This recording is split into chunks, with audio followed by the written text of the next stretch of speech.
Hi everyone. This past Sunday on May the 1st, Real Femme Sapien and I had a deep discussion regarding the Tradwife Question, as well as the video I created which originally inspired this exchange.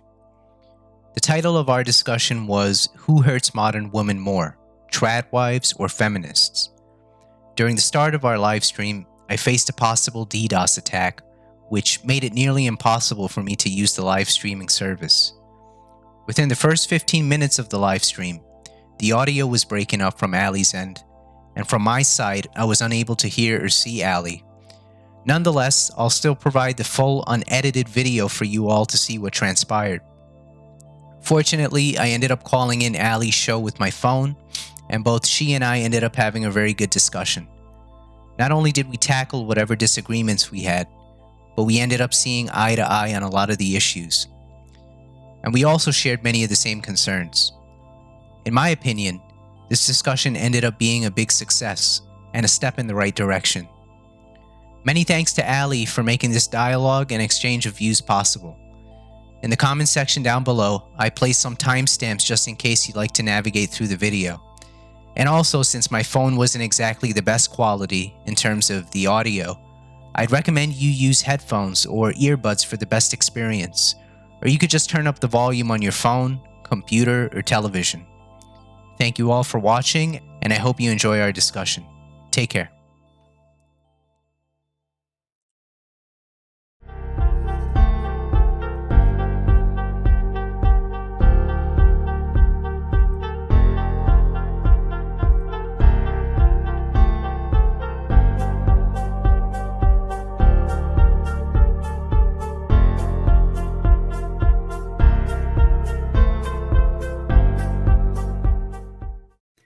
What up, what up, what up? Welcome back to the Real Femme Sapien YouTube channel. You guys, I went through hell. I went through high water to find an opposing view who would say yes. And also, thank you, Strategic MindWar, for saying yes. So for those of you that aren't familiar, he did a deep dive on tradwives and feminism, and I somehow got lumped in there, which I understand because I kind of dress up like Betty Crocker, but I think I advocate a lot more for female autonomy than is like typically noticed on the surface. So I invited him on to have a chat, more so a discussion versus a debate, because how often do debates really work out? I mean, we saw Michaela Pearson and Rollo Tomasi, like that didn't work out too good. So I'd rather just try to exchange ideas, because to be honest, like as a woman, I'm embarrassed by feminists because they don't come out to defend their points. And they very easily could. I've invited time and time again, like I want a feminist to come on here. I don't want to make fun of you. I want to understand you a little bit better, because I think like women, you know, we probably have some in-group healing that we need to work on. So if you like my content, make sure you give a big thumbs up, subscribe down below, and hit the notification bell. I think I'm going to call you Strategic, because Strategic MindWar, that's a lot. So Strategic, why don't you introduce yourself to the people, let them know a little bit about what you do. Allie, you're cutting off a little. Let me check. Let me check on my chat. Let me see. One's in the chat if my audio is good. Can you guys let me know in the chat if my audio is good? We'll be Allie, could you hear me? Yeah, I can hear you. Yeah, you're cutting off. Like I couldn't hear you for like an entire minute. Let me see. So on my end, my subscribers are saying that the audio is good, that your audio is having some problems. Shoots, maybe. So should I mute StreamYard and just use the YouTube instead? No, you have to stay on StreamYard. So why don't we can probably push this back, I think like 15 minutes if you would like to do something like that. And just like try to regroup. I think you should just pick a very basic microphone. Like I don't even care if it's your laptop microphone. Yeah, but it's not just the microphone. For some reason, even your camera is freezing up. Yeah. Am I like the only one who's noticing this, or? Yes. Yes, it's like it's 100%. Oh man. It's 100% an internet thing, but you know, I mean, I wouldn't expect anything different because you don't typically stream, so it doesn't come up for people unless they do stream. So do you know what you want to do? I could try switching the mic, but Oh, I don't somebody think said that to that's stream on your phone. Yeah, someone says yeah the faceless. quality. Mhm. One sec, Reading. because that's gonna then use the Wi-Fi, and that's gonna be worse. Mhm. Like I'm actually using the Ethernet on the PC that I'm using right now. But I mean, could Okay. you hear me now? Is everything good? It's just it's a struggle stream. So I mean, it's quite fine if we end up having to do this another time. It's no big deal. We can always reschedule. No one's gonna know except for the people that showed up. So it's up to you. Whatever you want to do. I mean, no, I mean everything seems fine now. We could just continue. Okay. All right. We're going to try to make it happen. Why don't you introduce yourself to the people, let them know a little bit about yourself, and they'll let you know. Sure. They'll let you know if your Yeah. audio is bad. Yeah. Yeah. I have Perfect. ERP Sensei. He says your audio is good. So yeah, tell Great. them Thank about goodness. All yourself. right. Mhm. Perfect. Well, first off, Ali, I just want to thank you for responding, reaching out, and inviting me onto your platform. I really appreciate that. For those that don't know, because I'm pretty sure there's people that haven't watched my stuff or don't know who I am, so I'll just clear that up. My name is Arthur Rossiter. I'm 30 years old, originally from the Northeast in the US.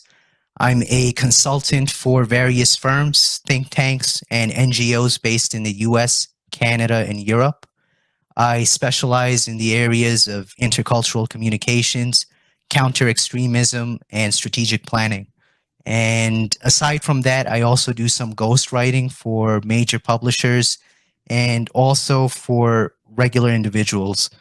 Um, as for my political views, I know a lot of people were confused and probably for good reason, right? Like most of my videos, or I should say, all of my videos are kind of metapolitical in nature. So I'm looking at ideas and how they're interconnected with some grand narrative. You could stop me, tell me if I don't sound good. Do I sound good? Like you can hear my voice and stuff? Yeah. Or- Yeah. Okay. For some reason, it just seems to have miraculously resolved. Shout out to the YouTube gods coming through hot. Thank you. All right. Mhm. What was the last thing I said? Okay. You're So I'm looking at yeah. metapolitics. Yeah. Mhm. All right. So yeah, going back to that, it's kind of funny because like when you and I were talking, I mentioned that, for example, Just Pearly Things thought that I was red pilled. Jenny love pilled, even though she didn't see my video. She admitted to not seeing my video. She thought I was a male feminist for some reason. And then you thought that I was a very educated liberal. And I know that this is going to it's going to probably surprise a lot of people watching. I'm not a liberal at all, and I'm very critical of liberalism. And I kind of made that clear in the video on Tradwives too. My criticism of liberal capitalism, my criticism of industrialization and things like that. I think that made it pretty obvious. Um, as as a young kid, I used to like. I don't know if you ever heard of Jesse Ventura. He used to be like I think he was like the governor of Minnesota, and he was a military veteran. And I kind of liked how he tried to overcome the divide between Democrats and Republicans. Oh yeah. But I'm sorry. Go ahead. No, I was agreeing. I was looking him up. Yeah, Yeah. I know exactly who you're talking about. Yep. Yeah. In terms of I guess like political philosophers, the top on my list would be like someone like Oswald Spengler. He was a German historian and member of the conservative revolutionary movement, and he wrote a really good book that came in 2 volumes called The Decline of the West. And after him, there's actually a Native American scholar by the name of Vine Deloria Jr. He wrote one book called God is Red and another book called Custer Died for Your Sins, which is most of his works and essays have to do with how liberal capitalism is essentially diluting all cultures and different forms of identity and replacing them with a liberal monoculture. And he also shows, for example, how churches and aid organizations are being used as instruments to facilitate that process of liberalization. So for people who are into that stuff, into a very good critical analysis of liberalism, I would suggest that people read Vine Deloria. And I know people are probably drooling and falling asleep, so I'll just leave it at one more person. Samuel Huntington, he was a Democrat, and he used to be a national security advisor that was he was known for his book, The Clash of Civilizations. Okay. But he wrote another really good book entitled Who Are We, which I thought was better because it dealt with the question of American identity and American identity politics, and specifically the Anglo-Protestant foundations of America. So I'll just leave it at that. Those men had a huge influence on my way of thinking. Okay. Yeah, I mean, I think that's awesome.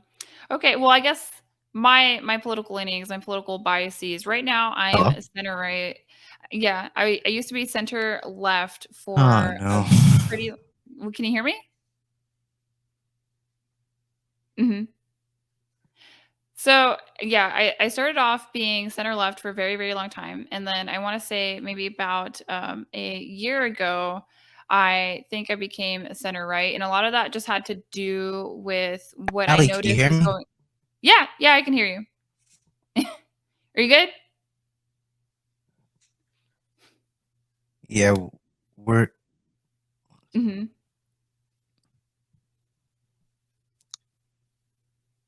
Is it working out for you?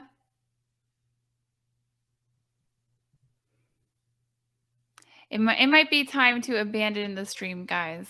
Do you guys think I should abandon the stream? Put a 1 in the chat if you think I should abandon the stream, and maybe I can bother Tom and we can do a cool live stream together. Put a 2 in the chat if you think we should persevere and try to push through this audio issue, because I don't see it resolving like anytime soon. But it doesn't mean that any of this is really is like Strategic's fault or anything like that. He does pre-recorded content. So pre-recorded content does not require the same stuff that streaming does. So let me know what you guys think. Okay, so we're hearing, let's see. We're hearing I should end the stream. Well, Brianna says I should end. Okay. So 1's in the chat if I should end the stream, go harass my husband. 2's in the chat if I should keep going. Okay. I gotta get some feedback from you guys. An alternate audio option. Well, so what I would do is I would just unplug the microphone and use the MacBook, I think, or well, whatever computer you have. Mm-hmm. Let's see. You guys want to push through this audio situation so badly. Why? Why? This is torture. This is like every live streamer's nightmare. So, okay. Here's what I'm gonna do. Hey, Allie, could you hear me now? Now I can. Hello? Yeah. Yeah? What the heck is going on? Because I'm not using I Wi-Fi. honestly don't know. I don't know, right? Yeah. So like you could have like not the best Wi-Fi provider. It could be that the weather in your area is bad. Like there's tons of reasons why this stuff can't work out sometimes. I mean, I lag sometimes myself as well, and I can only have 2. Should I is there a way that I could call in your show or something? Someone just recommended that. Yeah. Okay, So on your phone, I'll DM it to you on Instagram, and then you just open it. And that's it. That's all you gotta do. Mm-hmm. Does that make sense? 1 sec. Mm-hmm. Yeah, sure. All right, we're gonna try it, guys. And if this doesn't get resolved by the 15-minute mark, I'm gonna harass my husband, and we'll drop some gems on you guys, and you guys can see what the value of marriage might be. So that'd be a fun one. But yes, patience is a virtue. Let us wait. Let's see. Drop some questions in the chat if you have anything that you want me to answer. It can be anything. It doesn't matter. Be theology. It could be intergender dynamics. It can't be math. I'm not good at math. I'll say that. Let's see here. All right, so Allie, do I just hit the phone button on the Instagram and just do that, or? Yep, it should work out for you. All right, so I'll see you there. Okay, all right.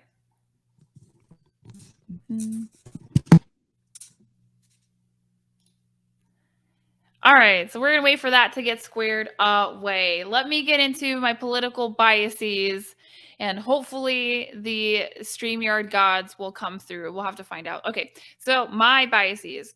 I started off being a lukewarm liberal, and that was because when I was 18, I was raised in a single mother home, and I'm a Latina, and we loved Barack Obama in the household. So I was like, okay, well, I turned 18. I want to register to vote. Let me go ahead and do that. Let me register as a Democrat.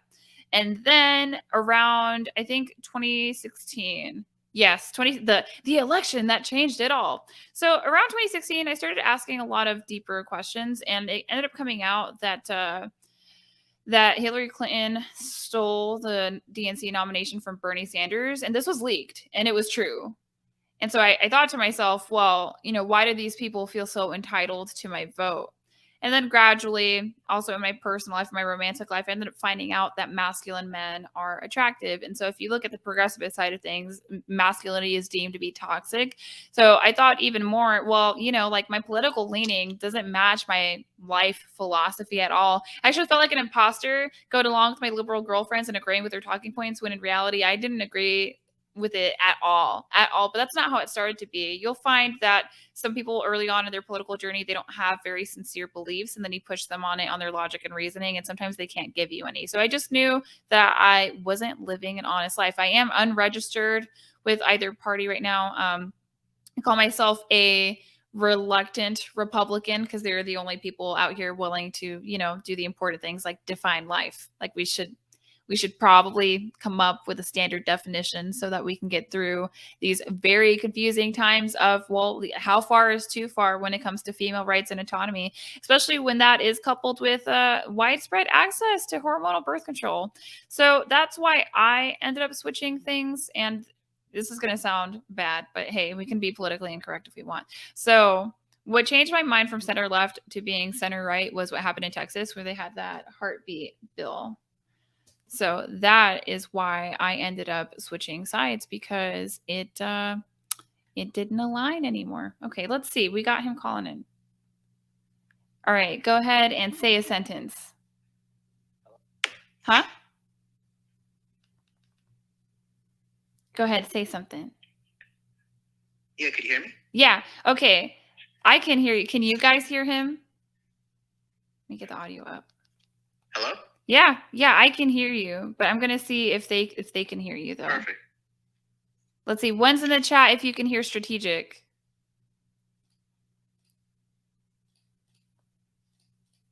Go ahead, say another sentence. All right, can you guys hear me now? Yeah. Okay, so they're saying that they can hear you. Okay, so I think we're pretty much good to go on that one. All right. So, been through hell, been through high water. We made it. We got the audio situation squared away. All right. Perfect. So, you explained your political leanings, but we didn't really get to find out where you identify or like fall on the political spectrum. So, where would you say that is? I guess I'm looking for that label, to be honest. I don't. You would have to ask me specific questions, and then I'll do my best to answer them. Okay. So if you want to ask me on things like abortion or gun rights or something, then you'll probably get a more clear idea or something.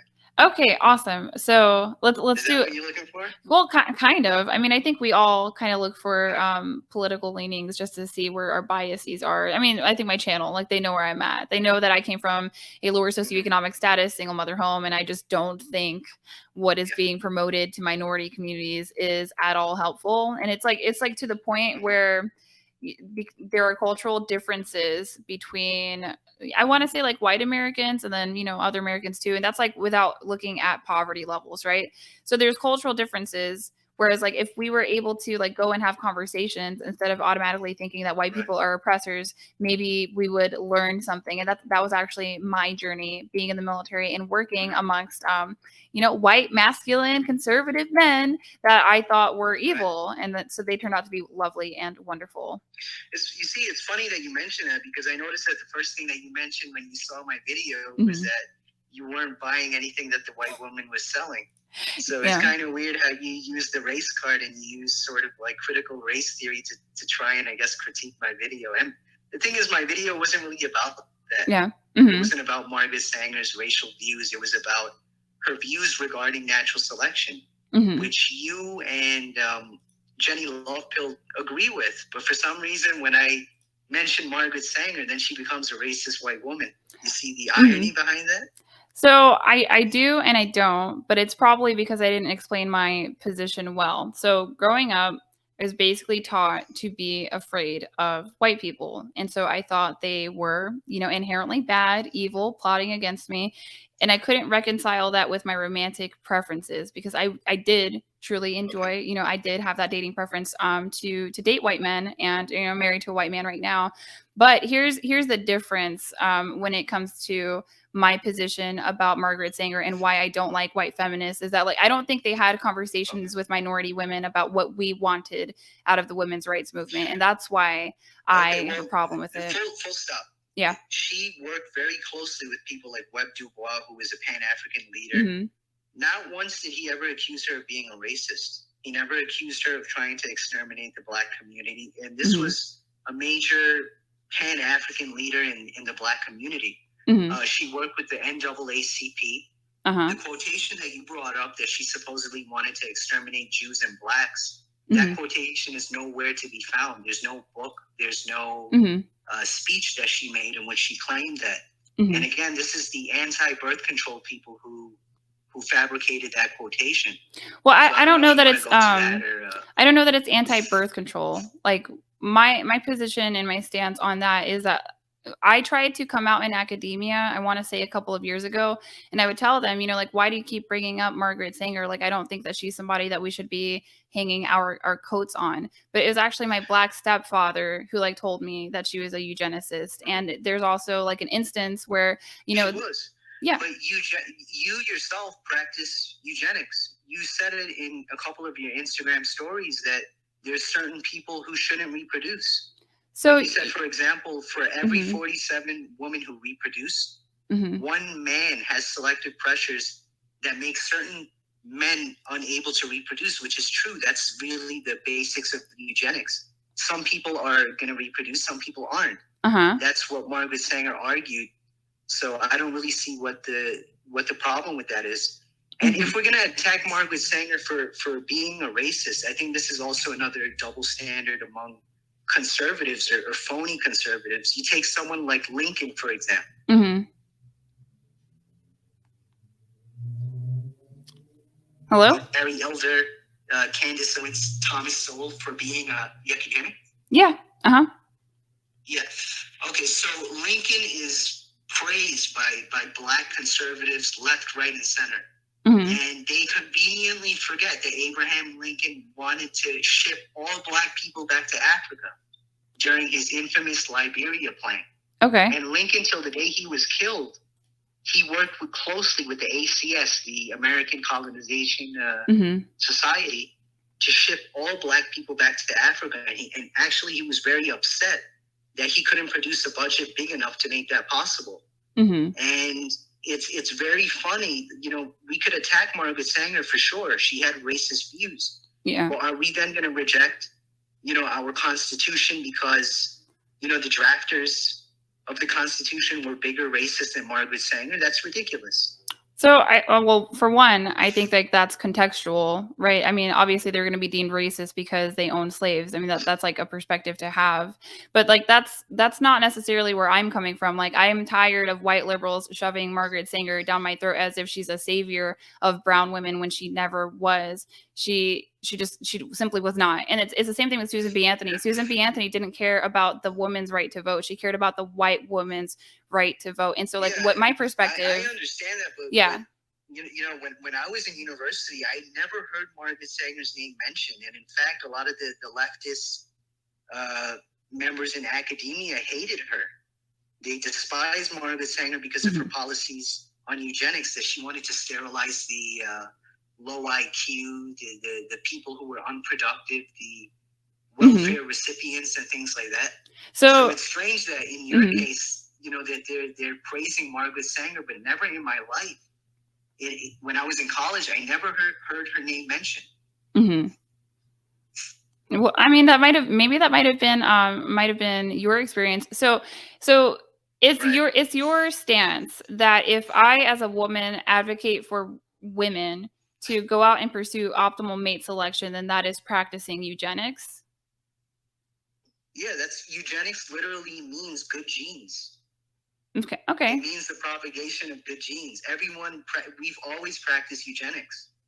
Okay, I think that's just a much more broader definition of the term eugenics than I'm like used to participating in, because I don't view it that way at all. You think of a white man in a lab coat mixing like tubes together. That's not eugenics. That's a sort of propagandized view of what eugenics is. Okay. Plato advocated for eugenics. Okay. So did Aristotle, and if you read some of the ancient Hindu texts, it's the same thing. They all advocate like stick with like, good genes with good genes, bad genes with bad genes, or whatever. Okay. That's really the essence of eugenics. Okay, so my problem is more so with we covered Margaret Sanger. Like, we're just gonna have to disagree. We're gonna have to agree to disagree about like this woman. Like, I'm not a fan. Was never a fan. And so like, here's my thing. Like, I think it's a little bit funny that white feminists have the habit of being married, right? And so there are brown women who are coming from lower socioeconomic statuses who are going to schools that are with the teachers are female and they are educated liberals, right? Because college is very left leaning, and so we're going there and we're forced to go there because we have this lower socioeconomic status, and we're basically being subversively taught that men are inherently oppressive. Well, how does that help the Black and brown community? I'm sorry. ERP Sensei just made a very good point. Open hypergamy is undercover eugenics. That was really what I was saying in the video, actually. That, eugenics it's not this evil thing that you're envisioning. Now, to go back to, the white liberals, I agree. Yeah. Many of these people are hypocrites. They promote, integration, but if you look at the way that they live, they stay away. They stay very far away from Black people. They stay very far away because they don't want like the property value to go down or something. You know what I'm saying? Like, yeah, I understand exactly what you're saying. I understand where you're coming from. I get it. The white liberal is a hypocrite. Marcus Garvey, he said that he preferred the Ku Klux Klan because the Ku Klux Klan was honest about their racism, whereas the white liberals spoke out of both sides of their mouth. So I get where you're coming from. Okay. Yeah. Okay. So I guess, so we covered, I think, the baseline here. So eugenics is probably like open hypergamy would be a eugenic practice, and it doesn't always have to have like this negative connotation. Although, still don't like Margaret Sanger, but I think I can have a broader understanding of like what eugenics means. I disagree with her racism, but you and I agree with her on natural selection. Yeah, most likely, I probably do agree about natural selection. But then that gets into like this weird ethical discussion of like, well, who gets to decide who gets to have children? So I think now is like a good time to shift gears toward trying to understand your critiques of the TradCon movement, because I can't play the video, right? Yeah. If I play the video, it's going to mess up the audio. We're already on the struggle stream. So what are your critiques of Tradwives? Because I just want to help them to be understood better, because I think they're demonized. Okay. So you mentioned in your reaction video, for example, you said that Jordan Peterson is not a conservative. He's not really a conservative. Fox News people say that they're conservative. I don't think that they're conservative. So my response to you is that these so-called TradCons, right? To me, they're not traditional. Everything that they advocate for, whether it's the dress up, whether it's the nuclear family, all of this has been commercialized from the 1950s upwards. It has the nuclear family broke up the extended families and the corporate families that existed before. Why should I sympathize with the plight of people who are crying about the breakup of the nuclear family when they don't give a damn about the breakup of the extended family? And you get what I'm saying? So I do and I don't. Also mentioned in the video. So I do and I don't. And I also did watch the video. So my confusion is about so what do you think is an extended family, so that I can better understand? Okay, so in early America, during its Anglo-Protestant days, right? That I mentioned in the video. Mm-hmm. You've had the extended family where the grandparents, uncles, aunts, etc. They also call it the corporate family. They would all invest into the well-being and the growth of the family. Mm-hmm. So today, what we see with the nuclear family, for example, when someone's parents get old, unfortunately, you see some people put these, their own parents in nursing homes. Yeah. For people who don't care, who don't give a crap about them. Mm-hmm. That would have been unthinkable within the context of an extended family. And Okay. you're an anthropology major. I'm pretty sure you know about all this. So for me, I don't. When I hear, for example, Jenny Lovefield, when she says that the postmodernist, anti-traditionalist culture is breaking, this is all, again, Jordan Peterson talking points. And if she really wanted to go back to tradition, she would really be more serious about looking at things long before the 50s, things that in many ways, the nuclear family represented the triumph of liberalism over the more traditional family structures. So I guess I'll just leave it at that. So my thing is, why do you think it's a Jordan Peterson talking point? Let me explain my perspective. Okay, so that's what it is. It might not be, though. He's one of the main guys who keeps talking about this, neo-Marxist, postmodernist. Yeah, but I have to be able to make my point, though. I have to be able to make my point. We have to be able to go back and forth. So here's my perspective, right? I grew up in a single mother Latin home, lower socioeconomic status, very matriarchal family, right? And so I was subjected to physical assault for about a decade. And there are plenty of studies out there that say that children who grow up in these single mother homes, that they are at risk for child abuse, right? And there's many other things that children would be at risk for if they aren't part of a two-parent household. So myself, my perspective, I looked at where I came from and I thought, well, that didn't seem to work out well. So why don't I try to shift my perspective on what a man and a woman's role could be for the betterment of children in society? And that's where my love, I guess, of traditionalism comes from, because I think traditionalism is sexy. I think women want to be with masculine husbands. How do you define tradition? Okay, so I don't know that I am looking to define tradition. I want to say romantic traditionalism within a marriage. Is that's probably the most succinct way that I can describe that. Okay, because listen, I've heard people, just to bring this to Jordan Peterson, people say that he's no conservative, but the fact of the matter is that conservatism, the conservative platform today is built on liberal ideals. So freedom of speech, free marketplace of ideas. Yeah, I'm aware. Free market capitalism, free everything. Yeah. You take a look at TPUSA, they had drag queens for Trump. Yeah. Everything is about showing the libs that we're more liberal than you. Jordan Peterson is part of that same nonsense. Mm-hmm. So, and he calls himself a conservative. Now to go back to, what was your question?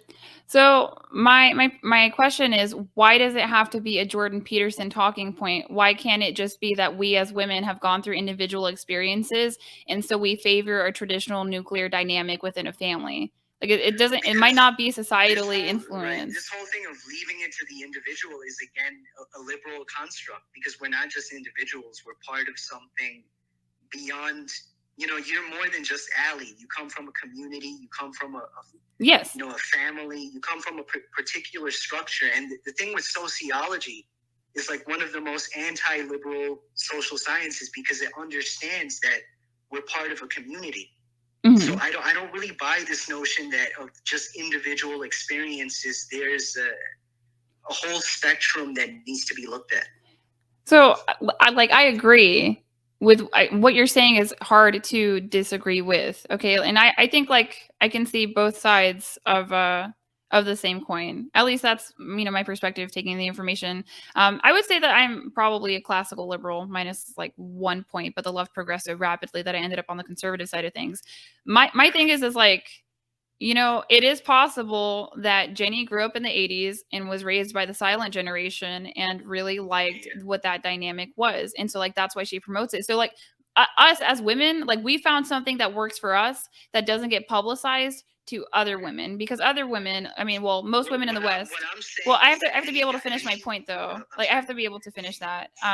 So like women are basically born in the West, right? And they're born feminist, and then at the same time, like we're only told about our career. Like we're not informed on romantic relations. That we're kind of just expected to figure it out along the way. Even mothers just kind of like send us out blind into the world. So if myself and Jenny and other traditional women found an avenue that's not publicized for other young women who might like that option, why is it bad for us to put that message out there? But who's stopping Jenny from doing what she wants to do, and who's stopping you from being the traditional woman that you want to be? Well, no one. The way that you live your life is not really much different from how any other progressive woman lives her life. Mm-hmm. Most progressive women prefer to stay at home, by the way, but they don't call themselves tradwives, or they don't go saying that, look, I'm traditionalist leaning because I think a man should pay for the date first or something. Mm-hmm. You get what I'm saying? Mm-hmm. Well, this is why I don't see any measurable difference between a woman who calls herself a tradwife and a progressive woman. It's like looking at a Pepsi Cola versus the throwback version. It's different labels, but it's the same thing. Okay. I don't see any difference between a tradwife and a liberal woman, to be honest with you. Well, I think a lot of it is for show. Like sometimes I don't think there is much of a difference between a progressive and a conservative woman, because you'll see conservative women, you know, they want to talk about like saving themselves for marriage and all this, that, and the third. But I know so many conservative women, they just practice monogamy. They'll, you know, pretty much have sex with their boyfriends for 2 or 3 years, and then they'll get married, and they're still considered conservative in that way, but it doesn't actually make sense with what they're doing. So I can agree with that, but I think the big difference between tradwives and progressive women is more so ideology, because progressive women, and these are like very generalized statements, right? So like nuance would be, you know, something else to get into. But in general, like progressive women like to be in charge of the household, and they like men that they can kind of control. Whereas like traditional women, like we want to be led. I said general. I said like general statement. Sorry? I just meant generally speaking, like that's what it looks like. Like, you know how you look at a Prius and you think somebody voted. Speaking, okay. There's actually a newspaper, a Christian newspaper. It's a Protestant and evangelical newspaper called the Christian Century. And they admit that progressives tend to do a lot better when it comes to maintaining the family. They're least likely to divorce. The only problem is that the progressives tend to marry like 3 to 4 years later. But other than that, conservative Christians are the worst when it comes to marriage. They tend to divorce very, very soon. And do you know why? To answer the question of this video, who hurts modern women more? I would say that the tradwives are the conservative Christians, because look at their divorce rates. The progressives, they know how to manage finances better. They tend to be smarter when it comes to planning the family. I mean, you have to figure it out for yourself. You got to look at the stats. Well, I think we just have two very different worldviews, because I don't see it that way at all. Like, in fact, I think like progressive women are, you know, like the worst at like staying married and building families, because they also wait till the last possible second and like to get pregnant. I mean, you know, like, so this part. You're right that they do marry later. But it's like by 3 or 4 years. But at least they do a better job maintaining their family. Okay. I mean, so do you know probably what the problem is with the church and the divorce rates? Or like, this is my perspective. I think that the reason why the church fails at marriage is because they try to convince women to marry a beta male who is a good provider that they are not attracted to. Like, there's no discussion about genuine desire. It's just like, can he work and does he love Jesus? And like, that's the end of it. And a lot of young women are even shamed into getting into these marriages. And then you'll see problems like porn addiction or like sexless marriages and things like that. So I think that's a problem, but I don't at all think, like, with the population stats, I don't think that traditionally conservative women are hurting anybody. And also, like, I just don't think we get talked to. How is egalitarian monogamy or the nuclear family going to help women? If you believe that only 10 to 20% of men are high value, there's only 3 options. 1, most women are going to die alone, or 2, they're going to have to settle for a guy who's average or dusty, or like you say, $40,000 a year, or they're gonna have to share a high status man with, you know, a whole bunch of other women. They're gonna have to become a side chick of a high status guy. So I mean, if you know any other options, I do. Yes. I mean, the other option is that women humble themselves and understand that they are average, and that like an average man could be a very lovely romantic partner instead of like constantly dating upward. But there's also a problem where like men like these, I guess we'll call them like an alpha Chad, right? Like they're dating down. Right. So it's like a problem where people are not satisfied necessarily within their league. And look, like I wouldn't promote femininity if it was, you know, useless, right? But when women come to me, and I could coach women on many different avenues, but they always come to me about dating, right? And so when they're coming to me, they're basically saying like, I want a traditionally masculine man. And I'm like, okay, well, honey, like if that's what you want, then like those kinds of guys, they tend to like feminine women. And I don't think it makes sense, I think, like from the outside, but you know, like the divine feminine and the divine masculine, it sounds bad when you put Western femininity and Western masculinity, when you use those words, it sounds bad. But if you look at Japan, where they're culturally masculine, where they're culturally feminine, then that's okay. So when there's a Western perspective, it's like nasty and gross and oppressive. But I'm not sure that it's really that way. I think like we kind of did away with Western masculinity and femininity without looking at like possible good that was in it. Does that make sense? Yeah, I get what you're saying. No, I agree with that. And it does seem like even liberal women, from my understanding, like they like men who aren't needy, who are physically fit, who are willing to make decisions. Like, I want to take you out on a date here at this time. Does this fit in your schedule? Because that's what I'm hearing from women, is that they're frustrated with the feminization of men. And that's why like traditionally conservative women come out, because they're like, oh, well, you want a lumberjack husband. Okay, well, good. This is normal. Here's how you can go about doing that, because we're not getting it from our mothers. If women were learning how to get the men that they wanted in the dating market from their mothers, my channel would not exist. I mean, I would say that it's not only, you know, traditional women who want masculine men, even the, you know, progressive women, the feminist women want a man who's masculine. But how can they get him if they think he's apparently impressive? Tradwives have a monopoly on this. Okay. You know, I work with feminist women all the time. Part of my work, I have to interact with people like this, and they have the same concerns that you do, that Alana does. Alana talks about pornography. These women that I work with, they tell me all the time they're worried about the pornification of our culture. They're concerned when they see little kids like 2 or 3 years old, they have their own iPad being exposed to God knows what. Tradwives do not have a monopoly on the things that you're talking about. Well, tradwives are at least like willing to admit that they like to be led by masculine men. They're overt with it. Whereas like if they were covert, nobody would have an issue with that. And so like I think it just brings a lot of insecurities out in people that don't understand that dynamic. Like I think that's why they get criticized. It's just because it's not well understood, right? Because if we say that we like masculine men, then what happens to the men that aren't masculine? They're probably going to feel bad about themselves. Okay, so then when masculine men come out and they say that they have preferences for feminine women in the dating market, well, women who aren't traditionally feminine, they're going to feel bad about themselves. But I think like if we, so my perspective is like, we don't know where we're going. We're ushering in a post-marital society. So the options are like marriage, monogamous marriage. Then there is polyamory, and then there is, I guess, pretty much what everyone. Oh, polygamy, right? Yeah, no one does polyamory. The future is going to be polygamous. Yeah, I agree. Even in the U.S., take a look at figures like Ben Franklin. All the high status men had a stable of women. Thomas Jefferson had a stable of black women who he impregnated and had a whole bunch of children with. That's what we're going to go back to. We're going to go back to like what the Muslims have. So it's one man and multiple women, and a lot of the tradwives are scared of that, because they know that this is going to mean they're going to have to share their high status man.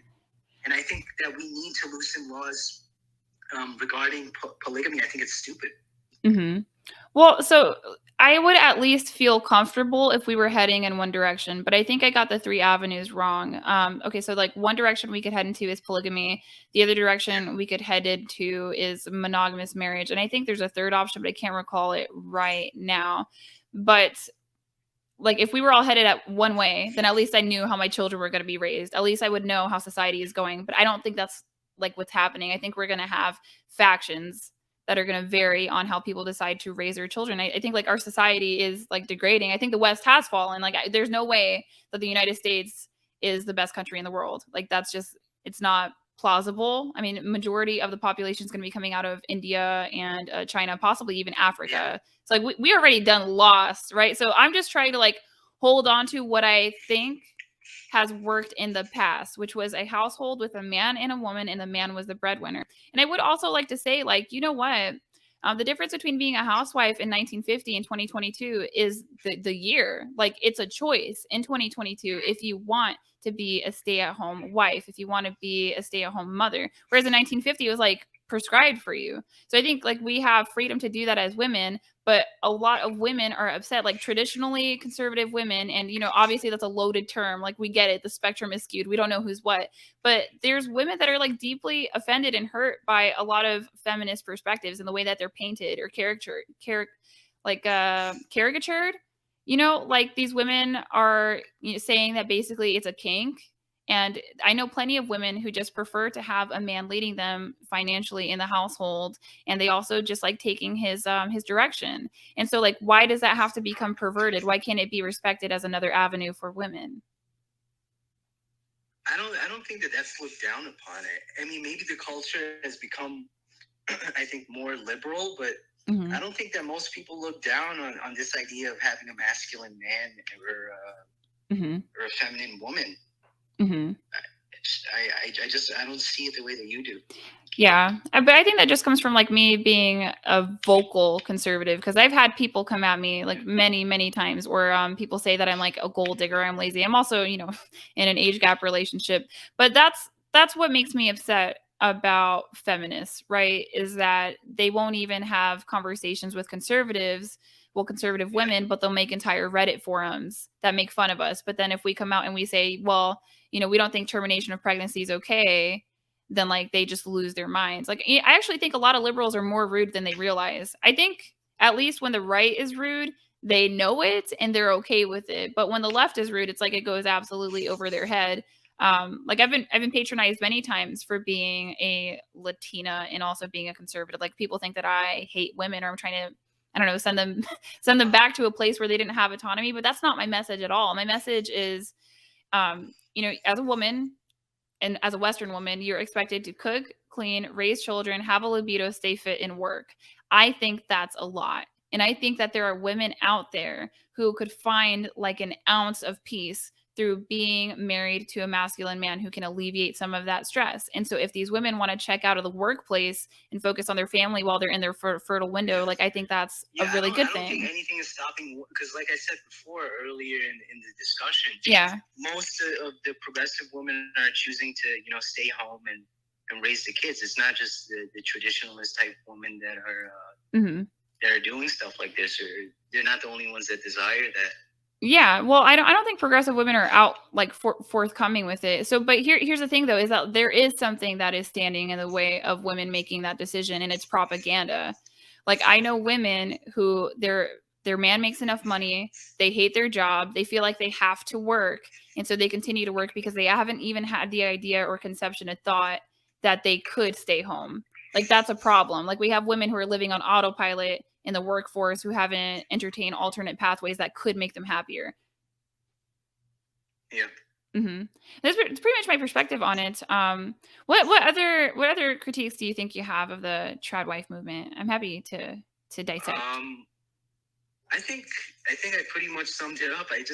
I'm not convinced of that these are really traditional women. And in fact, I'm not going to mention this woman's name, but people, if they see my video, they'll probably do their research and find out who I'm talking about. This was a trad wife who marketed herself as being very traditional, that she was against feminism, against the New World Order, all this stuff. And she would say that people used to do things great back in the days. And it turned out that she was exposed by her own political groupies.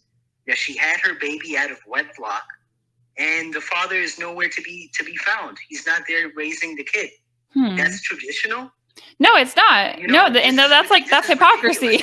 And most people with an IQ above room temperature, they're going to be able to see that this is complete nonsense. And a lot of the tradwives, if you look at their history before they found Jesus, you're going to see that they lived a life that wasn't traditional at all. And once they hit the danger zone, you know, typically between the ages of 27 and 30, then they start realizing that, oh man, that they really screwed up. Their skin is losing elasticity, or their butt is not as round as it used to be, and now they got to find, you know, some chump who's gonna take care of her. Yeah. Okay. So I get it. This is what it really comes down to. Yeah. Yeah. So my understanding is like you're disgruntled with the tradwives because they're disingenuous. Am I correct? Yeah, I could prove that. No, I see it all the time. Like I see women that, you know, they're like born again virgins, which is why, you know, I also like my platform and I like to entertain nuance. Did you see the clip, The King of the Hill with Luann when she became born again virgin? Yeah, of course. Yeah, I saw the video. Okay, like I didn't just pick a fight with you to pick a fight. No, I just wanted to chat. But I think that's why like women, you know, once they go on a new path, at least be upfront with it. So I'm pretty upfront about my life. Now, I will say that a common misconception among like the manosphere and the red pill men is that women who are out there promiscuous and partying, that they're all happy doing it. Like I was not happy doing it. I was coming from a place where I was pretty upset about things that had happened to me. And that does not mean that men or the world owe me understanding. But that's also like an additional layered perspective to have. And so like it could look like I did like the ultimate grift and became a Christian and I'm out here trying to help women. But my thing is, I remember being upset, drugged out, homeless, and I had no one. And I can't help but think if I had just come across a woman's help platform in those moments, like would my life have changed like for the better in a much quicker amount of time? You know what I mean? So like, I'm just out here for the lost women, but I think you're right. I think it's BS. And the manosphere talks about it too, how women make rules for betas and break rules for alphas. And I don't think that's good. I think that's gross. I think it's awful. No, I mean, that was the point I was making. Rollo Tomasi spoke about that. There's another guy that came before Rollo Tomasi, long before Rollo Tomasi. Darius Valizade, Rushvi, and his books were very graphic because they spoke about his, you know, sexual revolution, and he described those things too. You know, Rush actually said that the tradwives and feminists are two sides of the same coin, that they are essentially serving a gynocentric social order. Now, that wasn't my argument, even though there's a lot of truth to that. My argument was that a lot of the tradwives are trying to recreate a fantasy that never existed. Oh, so they're delusional. Yeah. Yeah. Exactly. Oh, dude, I don't like that either. Like, I think that's BS. Like, that's why.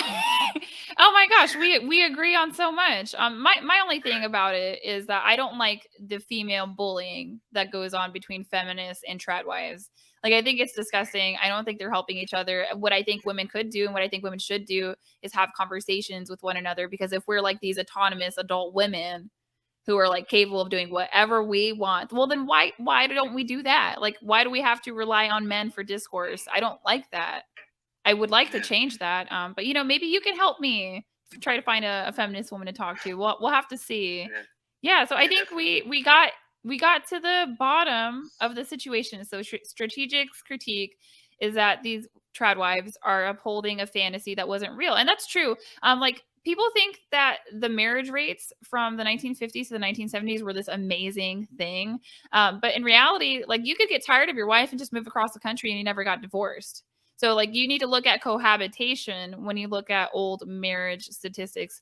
And I'm just here trying to bring marriage back and trying to help women to get married and stay married for the benefit of the children. And I think like a feminine woman and a masculine man is a good way to go about that. So that's all I'm coming from. I'm going to see if there's any questions in the chat. Okay. Yeah, for sure. So this one says, it's from Caitlin McIntyre. So Allie, I have a question. What are your thoughts on abortion in a situation where contraceptives were used, but they failed and the woman became pregnant when she was trying to avoid it? Okay. Go ahead. Did you want to answer that or me?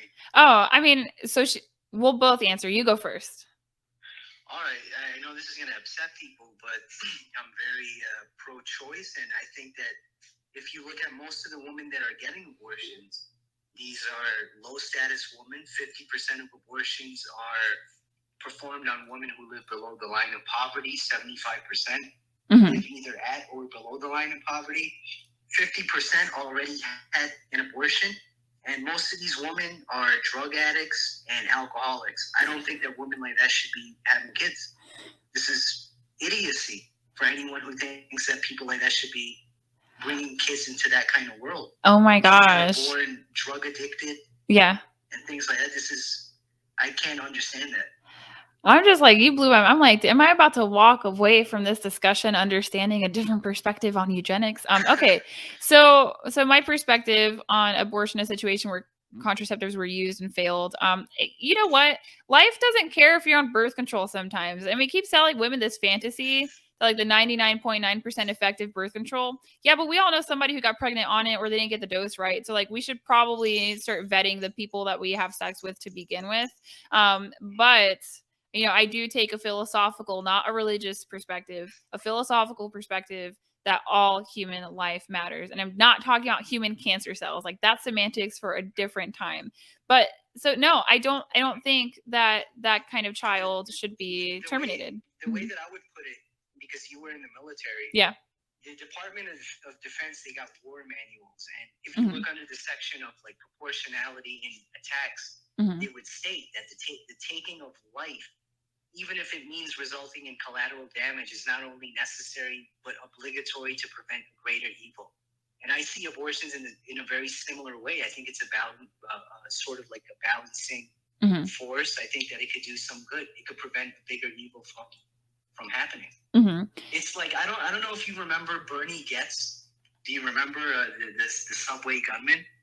No. All right, this was like in the 80s. Maybe Jenny Lovepill is going to remember. He was like I think an engineer. He used to like work in the subways, and he had a history of being physically attacked to the point where he was like sent to the hospital various times. He tried to register for a gun, wasn't successful, so he began carrying a gun on him for self-defense. So one day he was on the subway, and 3 guys approached him, and they told him, "Give me $5." They were ready to assault him. They admitted even on the stand in court that they thought that he was easy prey, so that they wanted to rob him. So he pulled out the gun, shot all 3 of them in 2 seconds. So he was arrested. He didn't face big charges, thankfully, because he was defending himself. Right. But when he went to court, they asked him, "What do you think about these men?" And he told the reporter, their mothers should have all had abortions. And I agree with that. I agree that there's certain people that they should have never been born. It's a controversial stance, but I think that abortions could level out society like you wouldn't believe. And I would promote it. I would promote it to, you know, the unproductive, the people who do not put into society what they take. And, you know, that's my honest position. Yeah, I mean, well, you're allowed to have an honest position. I clearly disagree, right? Because I think like, well, here's a fun fact. My husband's adopted, right, and he's one of the best human beings I've ever met in my life. So my perspective is just going to be different. I think adoption doesn't get utilized enough. I think that there's propaganda and misinformation about pro-life organizations that help mothers to get jobs, that help mothers to get their medical care covered. And, you know, so there's like so many other resources, but that's just from, you know, my philosophical perspective that all human lives matter, where you're like, well, you know, maybe some matter less. So at least that's understood. We get you. We get you. Yeah. And I would agree. Oh my gosh. Like, well, here's the thing, you know, I think it's women's fault though, because we say yes to sex. Most men are not e-parists. And so if we're choosing to mate with these men, you know, maybe we ought not to, right? But then we don't have conversations about, well, I mean, we could talk about it, but women kind of shy away from that. Like I talk about my perspective growing up in a single mother home, and women don't even want to hear that. So do you think that some of the onus would be on women, or do you think it's like also on the men? Because I just don't think so, because condoms are going to work if you require the man to wear one. But if you don't require him to wear one, well, I mean, how is that really his fault? Because he said yes. I mean, it's both, but I think, the woman should have been a bit smarter, right? They should have been more careful vetting, who they go to bed with. See, there we go. Wow. I have no idea where to put, the scatter plot of like authoritarian and liberal and all that. Like, I don't know where you'd be. Like, I think you'd be in all four corners. I don't know. I don't know. Probably. Yeah. But thanks for coming on and talking. We should probably do. There's no more questions. That's it. Well, I don't see any questions in the chat. It's a little bit of a haphazard stream because I wasn't expecting to have some audio issues, but we could probably do this again sometime and have a deeper discussion on hypergamy and women and termination of pregnancy. But I'm just always going to hold, my position. So how's my audio? Because I feel like I'm screaming because I want people to hear. Like I felt like I was kind of like screaming on the phone. I don't know if people could hear me that well. No, they wanted me to bring the phone closer to the microphone. So you did excellent. And we found out what this guy's beef with the Tradwives was. And it's that they're a bunch of disingenuous 304s. No, like I'm kidding, but they might be. Close with no cigar. No, I'm not saying that they're all 304s. I'm just saying that I think that they're fantasizing everything that they are building. This concept of the Tradwife is based on old movies and everything that they see on TV. It's like a childlike imagination or something. It's not based on reality. Right. That was my main thing. Yeah. And you can look at their social media accounts. You don't even have to take my word for it. Oh no, I got you. I don't know if this is a coincidence, but there was a social media account having to do with Tradwives. Since I posted that video, they removed everything that was like related to the 1950s. So I don't know if like they got it. I don't. So well, that was interesting to see. I understand. I might do a video about that, but I'll see.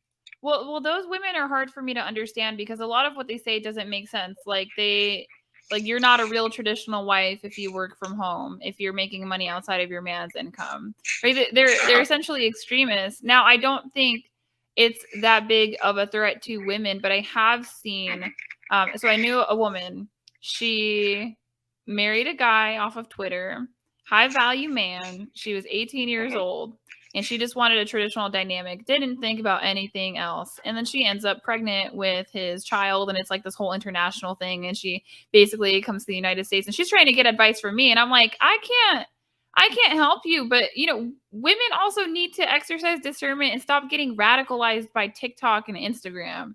Like, are you for real? Like, how much time do you spend on the internet that you're going to marry a stranger from Twitter because you think he's like a high value? Like, that doesn't make any sense to me. So I'm with you on that one. So thanks for calling out the Tradwives. At first I didn't understand, but now I understand. And thanks for having me. I think we ended up agreeing on a lot more, and that's a good thing. I want to see us overcome the the divisions and stuff.